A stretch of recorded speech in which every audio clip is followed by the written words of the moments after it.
Kisah akan berfokus kepada seorang pria kita sebut saja Jack, di mana saat kecil Jack selalu menjadi bahan olok-olokan teman-teman sekolahnya. Dikarenakan Jack berasal dari keluarga miskin di lingkungan kumuh, serta ibu tercintanya bekerja sebagai pengedar narkoboy. Akan tetapi walaupun begitu, Jack selalu mendapatkan cinta yang layak dari ibunya yang tak henti-hentinya menyupport Jack untuk bisa menggapai cita-citanya sebagai seorang petinju profesional. ทัศนศึกษาไปเขาดิน Akan tetapi karena Jack tinggal di dunia yang kadangkala harapan selalu runtuh dengan realita, sebab Jack yang kini berusia dewasa dan pernah dieluk-elukan sebagai calon petinju berbakat, semua itu hancur seketika semenjak ibu tercintanya meninggal, yang membuatnya menjadi tak fokus dan lebih memilih untuk meninggalkan dunia pertinjuan yang dulu menjadi harapan hidupnya. Jack tinggal di komplek kumuh, tempat di mana tembok-temboknya dipenuhi coretan, gang-gangnya sempit, dan udara selalu terasa pengap. Komplek yang di dalamnya dihuni oleh para gangster pengedar barang haram serta ublag-ublag malam. Siang itu saat Jack berhenti di sebuah warung untuk membeli es cekek, tiba-tiba ada dua orang pria yang merupakan begunal kampung menghina Jack. Awalnya Jack mencoba sabar, ia diam dan lebih memilih mengalah. Namun ketika salah seorang begunal kampung menghina almarhum ibunya, dunia Jack seolah berhenti berputar. Kalimat yang diucapkan si begunal kampung bukan sekadar hinaan, itu adalah pisau yang menusuk luka lama yang sampai sekarang belumlah kering. Jack pun langsung mencekik begunal kampung tersebut. Untung saja di waktu yang sama datanglah pacar Jack yang segera memisahkan, lalu berusaha membawa Jack dari sana. Akan tetapi saat Jack hendak pergi, si begundal kampung malah berkata dengan merendahkan, yaitu saat ibu Jack masih hidup, ibu Jack memiliki goyangan yang sangat hebat ketika diranjang. Kalimat itu adalah titik tanpa kembali, sebab Jack yang sedari tadi menahan amarahnya kini merasakan satu perasaan yang tak bisa lagi ia tahan. Nafasnya memburu, tangannya bergetar dan tanpa banyak bicara.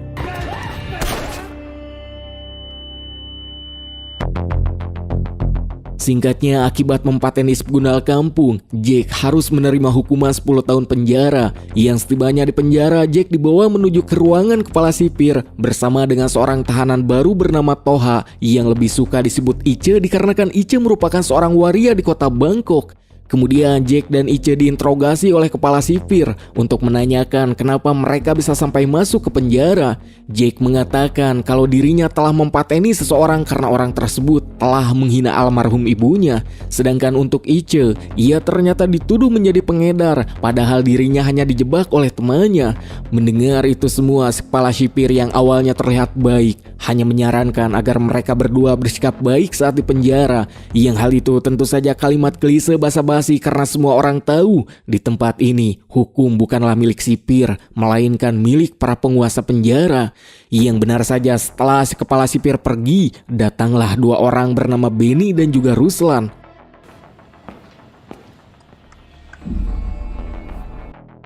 Di mana Benny merupakan penguasa penjara Blok A yang terkenal kejam, sementara Ruslan adalah tangan kanannya. Kedatangan mereka berdua tak lain untuk memberikan sambutan kepada Jack dan juga Ice, sebab keduanya ditempatkan di Blok A yang menjadi kekuasaannya. Yang tak lama Benny kemudian menggunduli Jack dan juga Ice yang merupakan simbol bahwa identitas keduanya kini telah dirampas.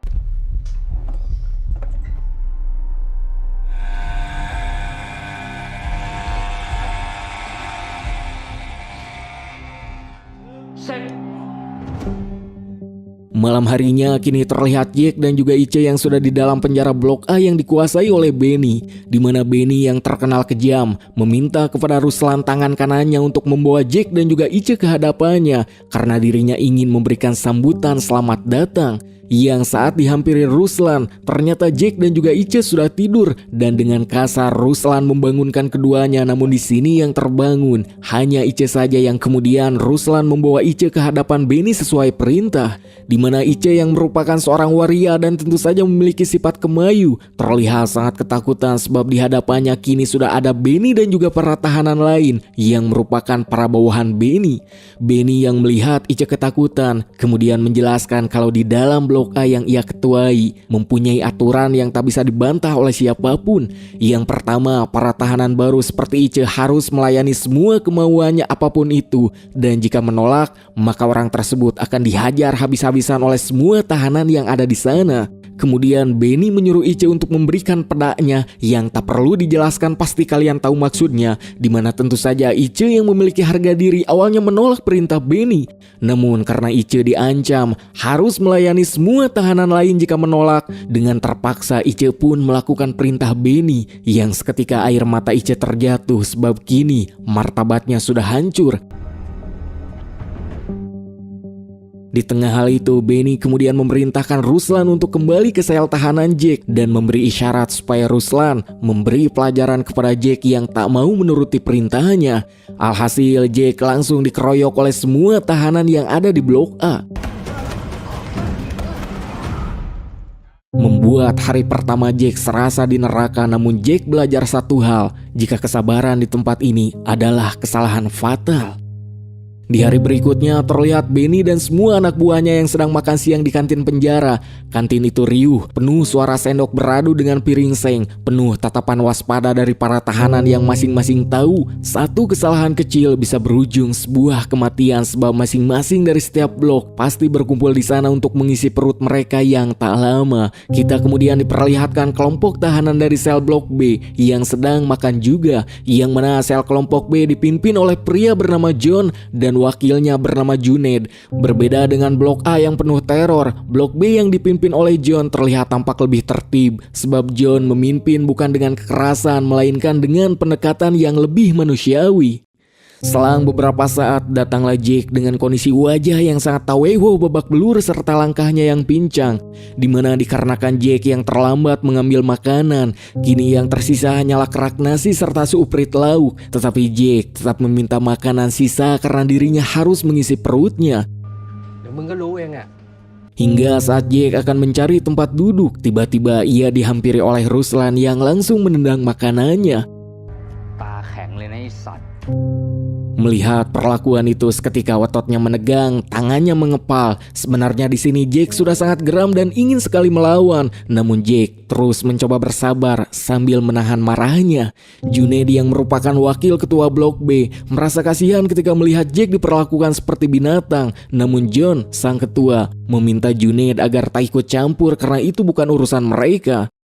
Setelah itu terlihat Jack yang sedang mandi bersama dengan para tahanan lain, yang tak lama ia didatangi oleh Benny dan Ruslan serta para bawahannya yang langsung mengerumuni Jack.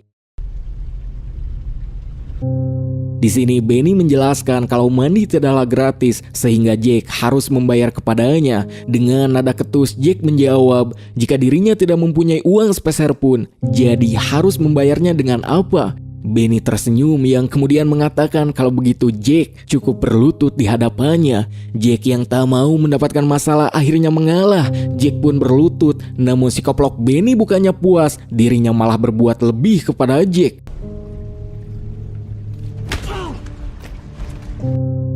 Dimana dengan semua yang dilakukan Benny, Jack pun kini menyadari jika martabatnya sudah hancur. Tetapi seolah belum puas, Benny kemudian menyuruh Ice untuk melakukan hal yang sama kepada Jack. Namun Ice menolak sebab dirinya masih punya hati. Alhasil Benny pun balik menyerang Ice, membuat Ice yang ketakutan akhirnya mau menuruti perintah Benny, yaitu dengan menendang Jack. Merasa belum puas, Benny memerintahkan Ruslan tangan kanannya untuk giliran menendang Jack, yang mana dengan songong Ruslan langsung pemanasan sambil berkata jika Jack pasti akan langsung memanggil ibunya. Mendengar kata ibu terucap, seketika membuat amarah Jack meledak. Ia menahan tendangan Ruslan yang ternyata refleks sebagai mantan petinju tidak pernah benar-benar hilang sepenuhnya. Akan tetapi karena dianggap melawan, Jack langsung dikeroyoti kembali yang membuat Jack tak sadarkan diri. Dimana di titik inilah pikiran Jack terlempar jauh ke masa lalu.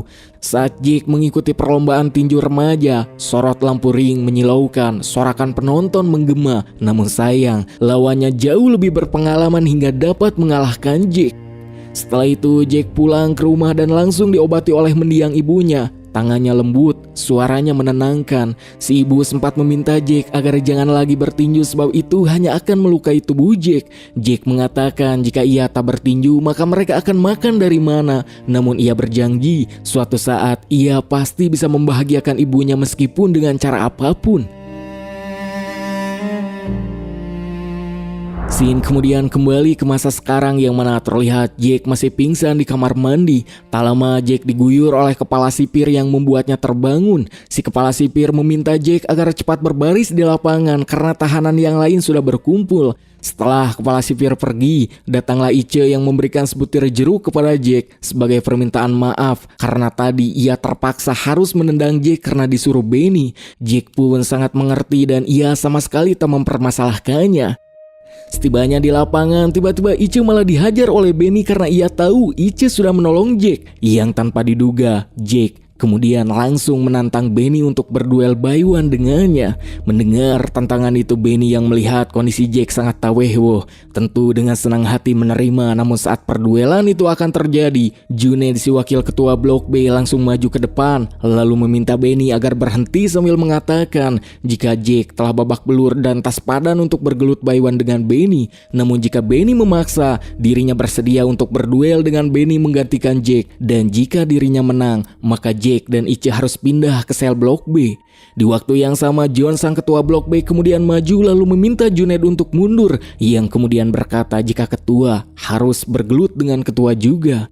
Benny yang tak menyangka John, musuh terbesarnya, akan ikut campur. Kemudian tak ingin melanjutkan pertengkaran, sebagai gantinya John boleh membawa Jake tetapi tidak dengan Ice. Tentu saja Benny melakukan hal tersebut karena sebenarnya ia tak berani jika harus berduel 1 lawan 1 melawan John, dimana kesepakatan pun akhirnya terjadi yang kini Jake berpindah ke sel Blok B.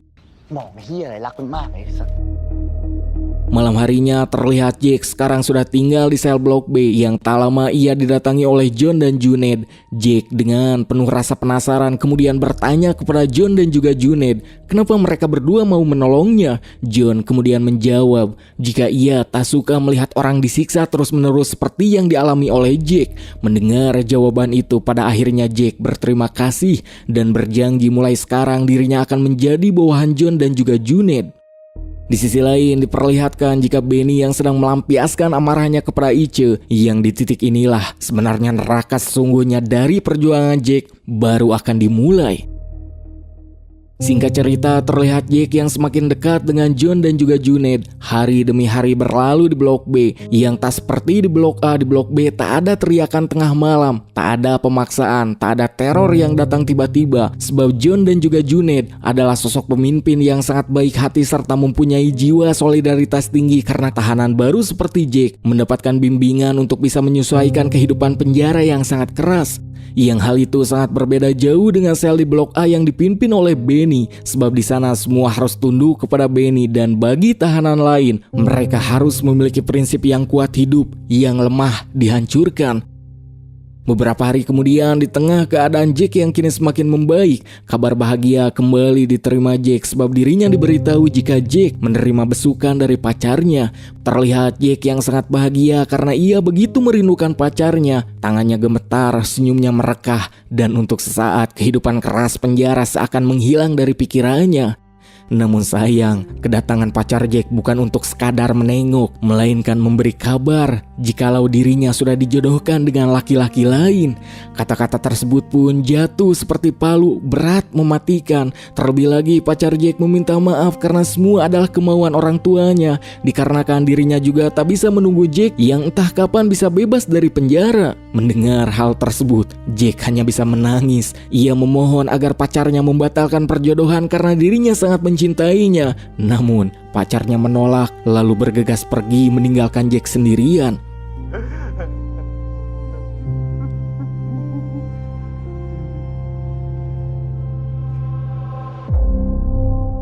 Saat keluar dari ruang besuk dengan pikiran yang masih tak percaya, Jake melihat Junaid yang sedang berkelahi dengan Benny dan para bawahannya. Tanpa berpikir panjang, Jake langsung menerjang untuk menolong Junaid. Keributan itu harus terhenti setelah petugas meniup peluit darurat. Ketika mereka semua tiarap, datanglah John yang tiba-tiba ikut tiarap persis di pinggir Benny, di mana John bertanya apa sebenarnya yang Benny inginkan dan kenapa ia selalu membuat keributan dengan kelompoknya. Mendengar itu, Benny tertawa dan dan dengan senyum liciknya, Benny mengatakan kalau kini ia ingin berperang dengan kelompok John yang tujuannya kini bukan untuk menang, bukan juga untuk wilayah, melainkan untuk memperlihatkan jika dirinya lah orang terkuat yang ada di penjara. Mendengar semua itu, John yang melihat jika Benny kali ini bersungguh-sungguh, kemudian menyetujui tantangan dari Benny dan mereka pun sepakat akan berperang di hari Sabtu mendatang. Malam harinya terlihat Ice yang sedang tertidur, lalu ia dibangunkan oleh Ruslan yang dipaksa untuk melayaninya sambil ditonton oleh para tahanan lainnya. Tentu saja Ice mencoba berontak, akan tetapi Ruslan yang dibantu oleh tahanan lain dengan mudah membuat Ice tak berdaya dan kini Ice pun harus menjadi bulan-bulanan Ruslan dan yang lainnya. Singkatnya terlihat Ice hanya bisa tergeletak lemas hingga tak lama datanglah si koplok Benny yang terlihat mengeluarkan cutter dan langsung menghancurkan cutter tersebut menjadi serpihan kecil. Namun entah apa yang akan mereka lakukan kepada Ice sebab scene kemudian berganti. Terlihat semua tahanan yang sedang makan siang di kantin penjara. Tampak juga di sana John yang sedang menikmati makan siangnya bersama dengan kelompoknya. Seperti biasa, John dan Junaid selalu ramah. Bahkan mereka tak sungkan memberikan makanannya di saat ada anggota yang merasa kurang. Tak lama kemudian, tiba-tiba Ice mendatangi Jack dan memperlihatkan sikap berbeda di mana Ice merebut makanan Jack dan langsung memakannya dengan lahap seperti orang kelaparan berhari-hari. Jack yang keheranan kemudian bertanya apa yang sebenarnya terjadi, namun belum sempat jawaban keluar dari mulut Ice. Mulut Ice memuntahkan cairan merah. Saat John melihat hal tersebut, seketika ia sadar jika semua yang terjadi kepada Ice adalah perbuatan Benny. Seolah sudah mengetahui apa yang menimpa Ice, John meminta Jack agar tak menolong Ice karena bagaimanapun Ice sudah tak bisa tertolong. Yang ternyata mulut Ice telah dimasukkan bubuk cutter oleh Benny yang hal itu membuat organ dalamnya rusak. Mengetahui itu semua, Jack langsung mendatangi kelompok Benny yang sedang asik makan. Yang nyaris terjadi keributan, namun Jack berhasil ditahan oleh Junaid.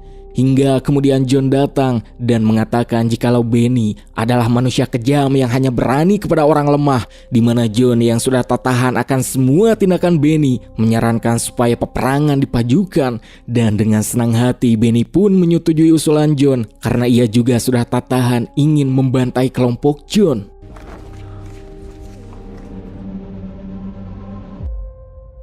Keesokan harinya, tepat di hari Jumat, terlihat John dan kelompoknya yang sedang mandi bersama yang biasanya ceria dengan candaan kini terasa hening sebab tak ada tawa yang terdengar, di mana John yang memperhatikan wajah Jack sejak tadi tampak murung dan juga serius. Lantas John bertanya apakah Jack masih tak terima dengan kematian Ice. Dengan nada singkat Jack menjawab, "Ya, karena bagaimanapun ia sudah menganggap Ice seperti saudara sendiri yang sama-sama masuk neraka penjara tanpa pilihan." Mendengar itu John mengatakan kalau hari ini mereka akan berperang dengan kelompok Benny. Jadi Jack bisa melampiaskan seluruh amarahnya tanpa harus menahan diri lagi. Singkatnya, pada siang hari terlihat John dan seluruh kelompoknya yang sudah berkumpul di lapangan penjara. Yang kala itu matahari tepat di atas kepala mereka membuat rasa panas yang menyengat tak bisa dihindari. Namun panas itu tak ada apa-apanya dibandingkan bara dendam di dada mereka. Mereka semua pun sudah siap-siap untuk mempertaruhkan segalanya termasuk nyawa. Hingga tak berselang lama datanglah Benny dan kelompoknya. Langkah mereka santai, senyum mereka mengejek, seolah perang ini hanyalah hiburan bagi mereka. Hingga setelah dirasa semuanya sudah siap, pergelutan pun kemudian terjadi.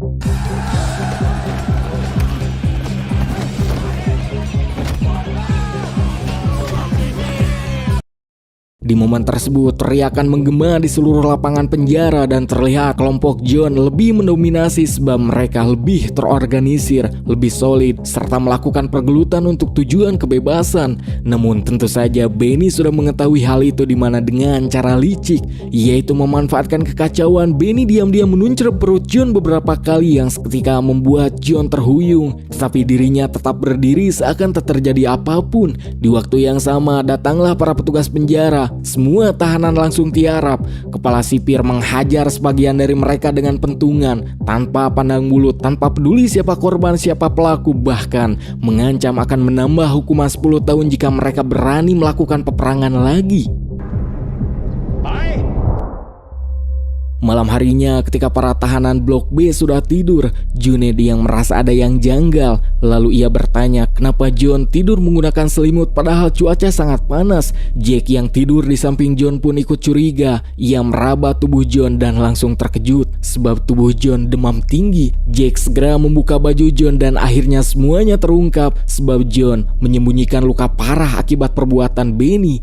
Melihat hal itu, Junaid langsung membangunkan semua tahanan untuk menanyakan obat yang mungkin dimiliki para tahanan. Namun semuanya nihil karena tak ada satupun yang memiliki obat. Sementara Jack yang melihat kondisi John semakin parah kemudian mencoba melakukan sesuatu, yaitu berteriak memanggil petugas berharap ada satu saja yang datang untuk menolong John. Namun meskipun sudah dipanggil berkali-kali, tak ada satupun petugas yang mau datang.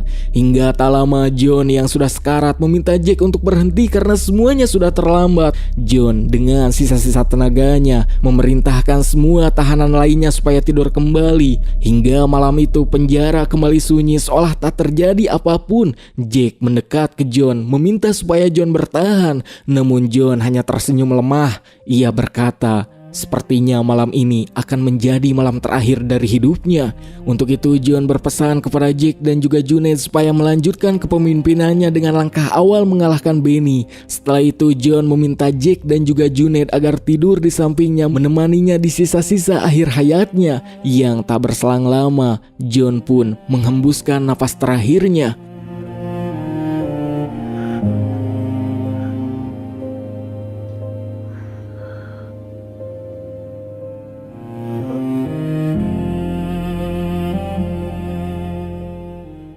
Pagi harinya, Jack dan juga Junaid mendatangi Benny yang sedang mandi. Dengan tatapan kosong keduanya langsung menghajar beberapa anak buah Benny yang mencoba menghalangi. Melihat itu dengan sombong, Benny bertanya, kenapa mereka datang hanya berdua dan apakah John sudah berpindah alam? Kalimat tersebut tentu membuat Junaid hampir kehilangan kendali hingga Jack menahan Junaid, di mana Jack kemudian menantang Benny untuk berduel satu lawan satu dengannya sampai di antara mereka ada yang tewas. Benny yang merasa Jack hanyalah bocah ingusan yang sok jago, dengan senang hati menerima tantangan tersebut dengan syarat harus menggunakan pisau yang akan dilakukan sore hari.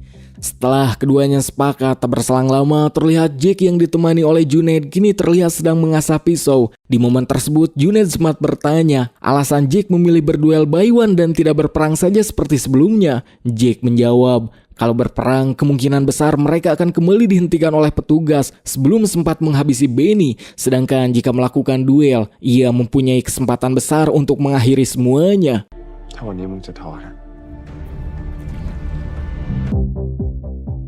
Singkat cerita, sore harinya Jack, Junaid, dan para tahanan Blok B sudah menunggu di dalam toilet penjara.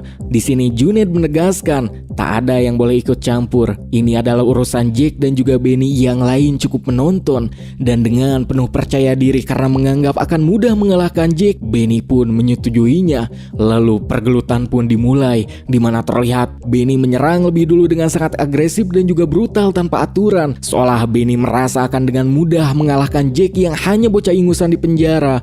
Mendapati serangan brutal, Jack mundur untuk menghindar serta menahan diri. Tetapi saking agresifnya serangan Benny membuat tangan Jack terluka, namun ekspresinya tak berubah. Justru disitulah insting lamanya bangkit. Dengan teknik tinju yang selama ini ia pendam, Jack mulai membaca gerakan Benny, menghitung napasnya, menunggu celah hingga ketika ada kesempatan. Satu pukulan dan juga tendangan berhasil mendarat ke tubuh Benny, yang perlahan hal itu membuat Benny mulai kehilangan kendali. Kini Benny yang awalnya selalu tertawa meremehkan, tak bisa lagi tertawa, ia mulai panik. Melihat Benny terdesak, Ruslan mencoba ikut campur, namun Junaid langsung turun tangan dan mengingatkan dengan tatapan tajam bahwa perjanjian adalah perjanjian, tak ada yang boleh melanggar. Hingga di satu momen Jack melihat kesempatan, ia menjatuhkan pisau, melangkah masuk dan langsung mengunci leher Benny dengan kedua lengannya. Hingga akhirnya tubuh Benny lemas, matanya terbuka namun kosong, yang bisa dipastikan Benny pun kini telah innalillahi. Tak lama kemudian datanglah para petugas yang langsung mengamankan semua tahanan. Jack dan Junaid tidak melawan, tidak berteriak, juga tidak menyesal. 2 jam kemudian terlihat Jack dan juga Junaid dipindahkan ke sel isolasi sebagai hukuman karena dianggap memicu keributan dan telah mempateni Benny. Singkat cerita, mereka didatangi oleh kepala sipir yang membawa makanan. Dengan nada datar, kepala sipir menjelaskan jikalau hari ini adalah hari terakhir Jack dan juga Junaid ditahan di penjara, bukan untuk dibebaskan, melainkan karena sebentar lagi mereka berdua akan dipindahkan ke penjara lain, penjara yang lebih kejam yang dipenuhi para kriminal gerot tanpa aturan, tanpa belas kasihan. Tentu saja semua itu adalah hukuman atas perbuatan mereka yang terang-terangan mempateni Benny.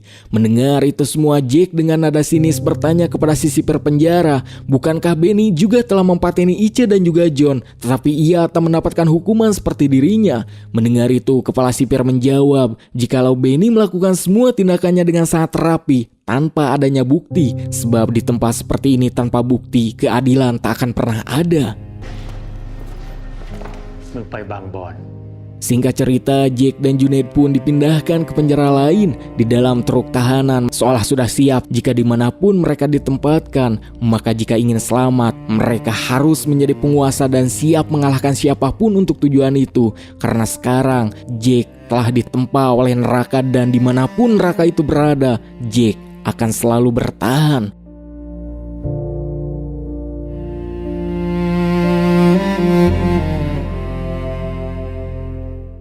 ยินดีต้อนรับสดมากใช่ไหมนี่ไปนานๆกับกู Tamat! Terima kasih sudah menonton, semoga bisa menghibur kalian semua. Maaf bila banyak kesalahan dalam penyebutan kata. Sekali lagi terima kasih. Jangan lupa like, komen, dan subrek-nya. Abrai pamit dan bye-bye.